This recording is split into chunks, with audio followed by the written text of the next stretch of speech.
कितनी भी तेज हो, बस चिरागे उम्मीद जलाए रखना। मिल जाएगी मंजिल एक दिन, बस खुद पर यकीन बनाए रखना। क्या आपको भी ऐसा लगता है कि बस अब सब खत्म, अब कुछ नहीं हो सकता? आपको लगता है कि आपकी सारी मेहनत बर्बाद? तो रुकिए, यह वीडियो आपके लिए है। जब आपको ऐसा लगने लग जाए कि सब कुछ खत्म है, तो उम्मीद को नहीं छोड़ना है। जहाँ हम उम्मीद छोड़ देते हैं, वहीं हम हार जाते हैं। हेलो एवरीवन, कैसे हैं आप सब? स्वागत है आपका आपके अपने channel a path of life में। आज का हमारा टॉपिक है कि हमें हार नहीं माननी है। जिंदगी के सफ़र में हमें कभी भी उम्मीद का दामन नहीं छोड़ना है। एक्चुअली कल मैं बच्चों को कोचिंग दे रही थी, तो उसमें हिंदी में एक चैप्टर था और उस चैप्टर का नाम था बड़ा कौन। काफ़ी इंटरेस्टिंग चैप्टर था जो मैं आपको यहाँ पर सुनाना चाहती हूँ। 4 बहनें होती हैं। एक का नाम होता है भूख, दूसरी का नाम होता है प्यास, तीसरी का नाम होता है नींद और चौथी का नाम होता है आशा। चारों लड़ती रहती हैं कि हम में से बड़ा कौन है। सब अपने आप को बड़ा बनाती हैं, बट डिसाइड नहीं हो पाता है।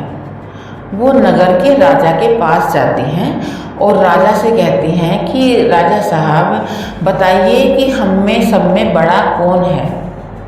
सब अपनी अपनी क्वालिटीज़ बताती हैं। सबसे पहले भूख बोलती है और कहती है, देखो राजा साहब, मैं सबसे बड़ी हूँ, क्योंकि मेरी वजह से ही लोगों के घर में चूल्हा चलता है। 5 तरह के पकवान बनते हैं, उनको फिर अच्छे से थालियों में लोग परोसते हैं, फिर उनको खाते हैं, तब मैं अपनी भूख मिटाती हूँ,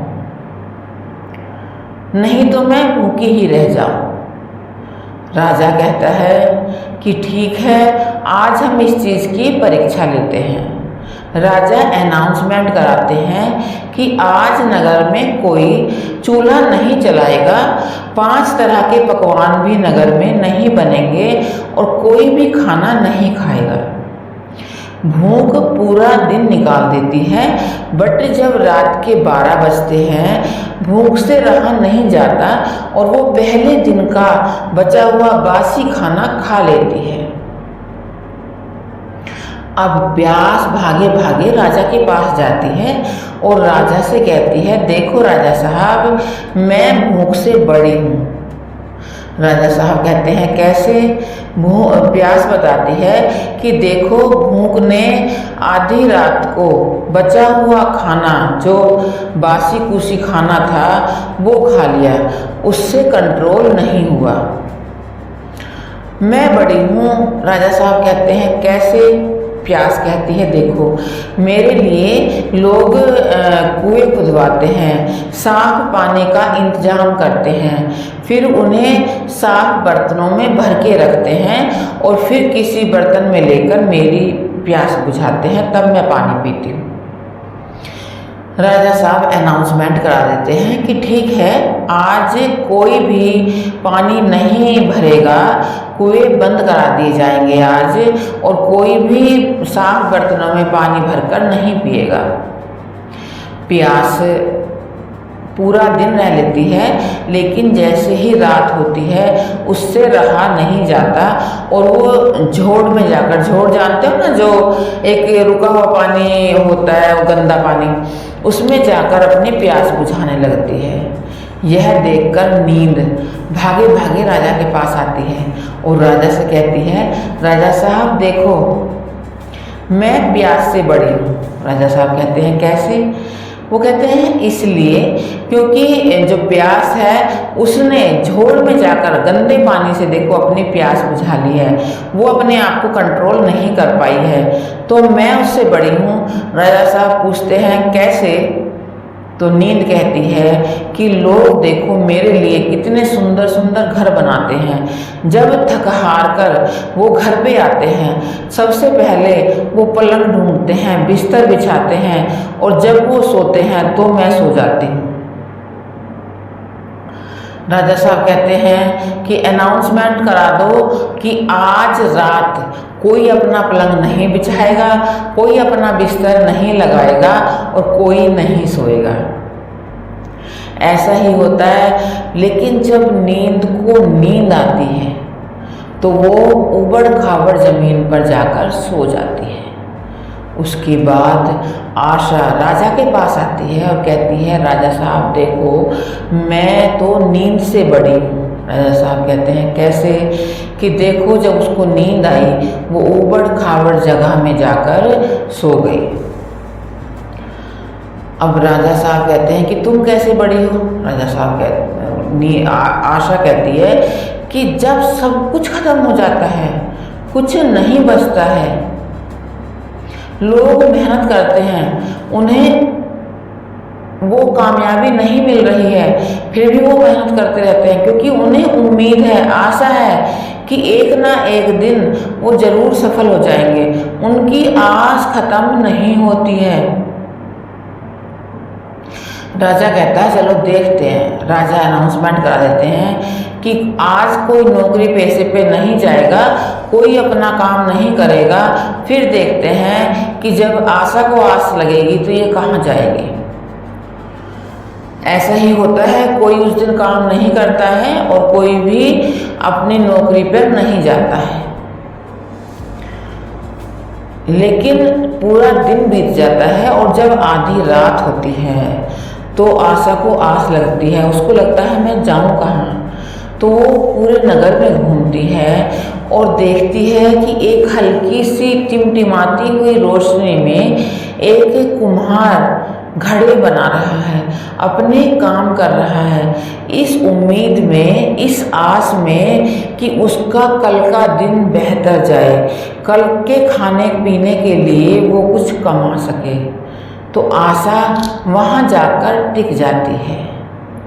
जब राजा को सुबह यह पता चलता है तो वो अपने दरबार में आकर उन चारों बहनों को बुलाता है और अनाउंसमेंट करता है कि आशा सबसे बड़ी है, क्योंकि जहाँ सब खत्म हो जाता है वहाँ आशा जरूर होती है। लोग उम्मीद नहीं छोड़ते और लोगों को उम्मीद करना छोड़ना भी नहीं चाहिए। जब तक आप जिंदा हो तब तक उम्मीद जिंदा रहनी जरूरी है, नहीं तो जिंदा इंसान भी एक मुर्दे के समान है। उम्मीद ही है जो हमारे जीवन को अच्छी तरह जीने के लिए हमें प्रेरित करती है। तो इस कहानी से आपको समझ आया कि उम्मीद सबसे बड़ी है। अगर हमारे जीवन में हमें उम्मीद है तो हम कठिन से कठिन परिस्थिति में भी सफल हो सकते हैं। लेकिन हमें उम्मीद बनाकर रखनी कैसे है? जब हमारी उम्मीद टूटने लगे तो हमें क्या करना चाहिए? क्योंकि एक टाइम ऐसा आता है कि जब हमें लगता है कि नहीं बस अब हमारी उम्मीद ख़त्म हो जाएगी, अब हमने सब कुछ करके देख लिया। तो यहाँ पर आपको करना क्या है? सबसे पहले आपको एक गहरी सांस लेनी है। गहरी सांस लेकर खुद से ही बोलना है, मैंने इससे पहले भी मुश्किलों का सामना किया है तो मैं इसका भी कर ही लूँगा। ये मुश्किल आपकी लाइफ का पूरा फाइनल रिजल्ट नहीं है, यह केवल एक चैप्टर है, यह भी खत्म हो जाएगा। दूसरा आपको क्या करना है कि एकदम से किसी बड़े रिजल्ट के इंतजार में आपको नहीं रहना है। छोटे छोटे कदम बढ़ाने हैं। छोटे छोटे कदम ही आपको बड़ी सक्सेस दिलाएंगे। एक और तरीका है जिससे आप अपनी उम्मीद को बनाकर रख सकते। ऊपर वाले पर और खुद पर आप भरोसा रखें। एक जीता जागता उदाहरण है किसका? थॉमस एल्वा एडिसन का। एडिसन को सभी जानते हैं, आप लोग भी जानते होंगे कि उन्होंने बल्ब का आविष्कार किया था, जिसमें बैठकर हम रात को काम करते हैं, जिसकी वजह से पूरा विश्व अब रोशनी में है। उस बल्ब का आविष्कार थॉमस एल्वा एडिसन ने किया था। पर क्या आप उनकी कहानी जानते हैं? बहुत ही दिलचस्प कहानी है। जब वो छोटे थे तो एक दिन उनके टीचर ने उनके हाथ में एक लेटर दिया कि ये लेटर जाकर अपनी माँ को दे देना। उन्होंने ऐसा ही किया, लेटर जाकर अपनी माँ को दे दिया। माँ लेटर को पढ़ती हैं और जब एडिसन उनसे पूछते हैं कि लेटर में क्या लिखा है, तो माँ उनसे कहती हैं कि बेटा, लेटर में लिखा है कि तुम्हारा बेटा इतना जीनियस है कि हमारा स्कूल उसको पढ़ाने के काबिल नहीं है, इसलिए आज से मैं तुम्हें घर पर ही पढ़ाऊंगी। और उनकी माँ उनके साथ पूरी मेहनत करती हैं, घर पर ही उनको पढ़ाती हैं। और एक माँ की उम्मीद ने उन्हें उस सदी का सबसे बड़ा साइंटिस्ट बना दिया। काफ़ी सालों बाद जब उनकी माँ गुजर जाती हैं तो उन्हें वो लेटर मिलता है। वो उस लेटर को पढ़ते हैं और लेटर में क्या लिखा था देखो। लेटर में लिखा था कि तुम्हारा बेटा मानसिक रूप से कमज़ोर है, यह हमारे स्कूल में पढ़ने के लायक नहीं है। यह पढ़कर एडिसन बहुत सरप्राइज हो जाते हैं, बहुत दुखी होते हैं और सोचते हैं कि एक माँ की उम्मीद ने एक मानसिक रूप से बीमार बच्चे को इस सदी का सबसे बड़ा साइंटिस्ट बना दिया। देखो आप, उम्मीद क्या से क्या कर सकती है। और एडिसन के बारे में तो आपको पता होगा कि एडिसन ने जब बल्ब बनाया तो 100 टाइम्स वो अपने प्रयास में असफल रहे। उनका फेलियर था 100 टाइम्स। सोचो, अगर वो 999 बार अपना एक्सपेरिमेंट करने के बाद रुक जाते तो हो सकता था कि दुनिया आज भी अंधेरे में ही रहती। उन्होंने उम्मीद नहीं छोड़ी। जब एक इंटरव्यू में उनसे पूछा गया कि 1000 बार आप फेलियर रहे, आपको कैसा लगा? उन्होंने कहा कि मैं फेलियर नहीं रहा, मैंने 1000 बार सीखा कि इन तरीके से बल्ब नहीं बन सकता। कितनी पॉजिटिव सोच। तो हमें भी ऐसा ही करना चाहिए। हम किसी काम में एक बार फेल हो जाते हैं तो हम फिर गिव अप कर देते हैं। हमें कभी भी गिव अप नहीं करना चाहिए।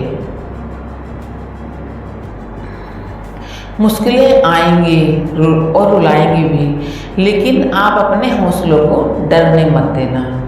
जिंदगी के सफ़र में चलते ही रहना, अपनी उम्मीदों का दिया बुझने मत देना। तो आपको ये चीज़ समझ आई कि कैसे अपनी उम्मीद से एक मानसिक रूप से बीमार बच्चा इतना बड़ा साइंटिस्ट बना, इतना बड़ा गिफ्ट उसने पूरी दुनिया को दिया कि कभी भी जब तक इतिहास रहेगा तब तक ये दुनिया रहेगी, तब तक ये बल्ब रहेगा, रोशनी रहेगी, उसको लोग नहीं भुला पाएंगे। तो आपको भी अपने जीवन में कभी भी ऐसे हार मानकर नहीं बैठना है। हमेशा आगे आगे चलते जाना है, आगे बढ़ते जाना है। जब भी आप परेशान हो तो अपने आप से कहना, तूफानों से कहो कि अपनी औकात में रहें। हम पंखों से नहीं, हौसलों से उड़ा करते हैं। अगर आपको ये वीडियो पसंद आई है तो कमेंट में ज़रूर बताना कि आप भी क्या इससे आपको कुछ उम्मीद मिली। अगर आपको वीडियो अच्छी लगी है तो अपने उन दोस्तों के साथ शेयर करना जिन्हें इस टाइम इसकी सबसे ज़्यादा ज़रूरत हो। ऐसी ही मोटिवेशनल और एजुकेशनल वीडियोज़ के लिए इस चैनल को आपात ऑफ लाइफ को सब्सक्राइब करना मत भूलना। तो मिलते हैं नेक्स्ट वीडियो में किसी ऐसे ही दूसरे टॉपिक